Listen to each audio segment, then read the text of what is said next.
Are you all right, Jonathan? Lord Redgrave has just ordered me to turn Aloysius Dawson, to make him my progeny. I see. And how do you feel about this?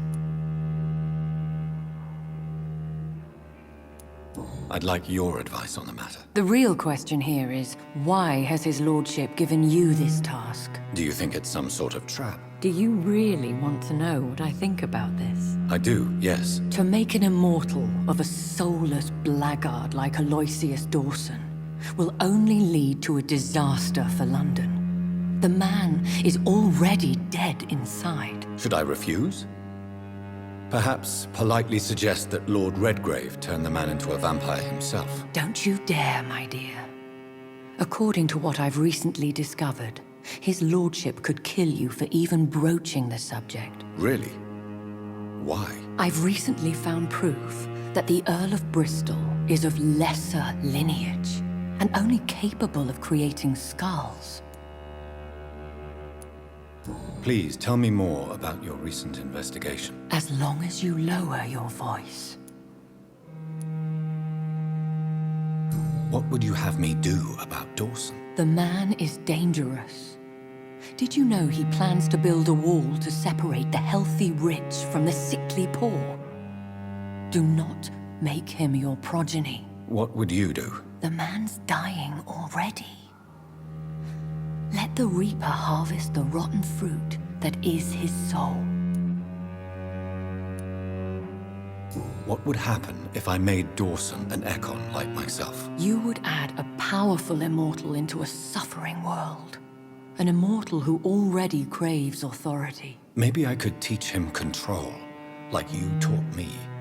Lead him down the right path. Mr. Dawson spent his life searching for a way to cheat death. I'm sure he has spent decades dreaming of how he'd spend eternity as a tyrant. Are you sure your information about Redgrave is correct? He says he's the progeny of the great knight William Marshall, who lived some 9 centuries ago. That's a lie. Lord Redgrave is unable to create anything but skulls, if the poor souls survive at all.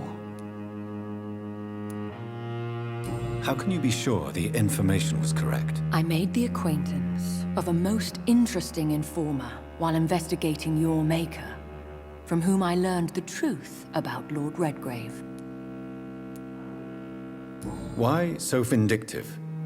You suddenly sound like you're angry. Forgive me, Jonathan. I hate myself for it, but I feel such pride in my discovery.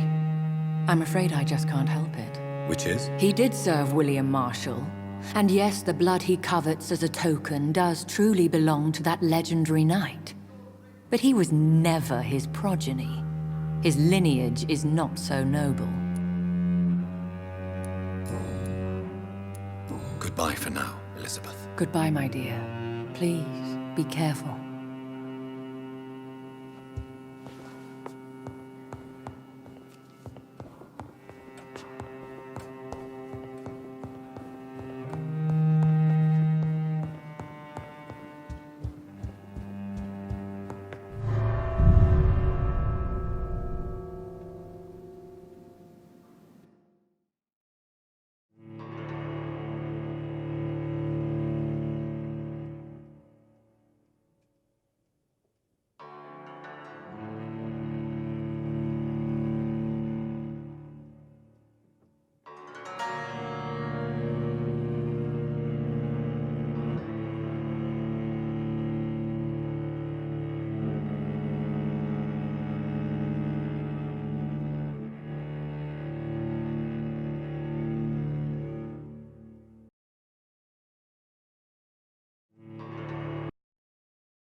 It looks like vampires have to obey Mendel's laws when producing progeny.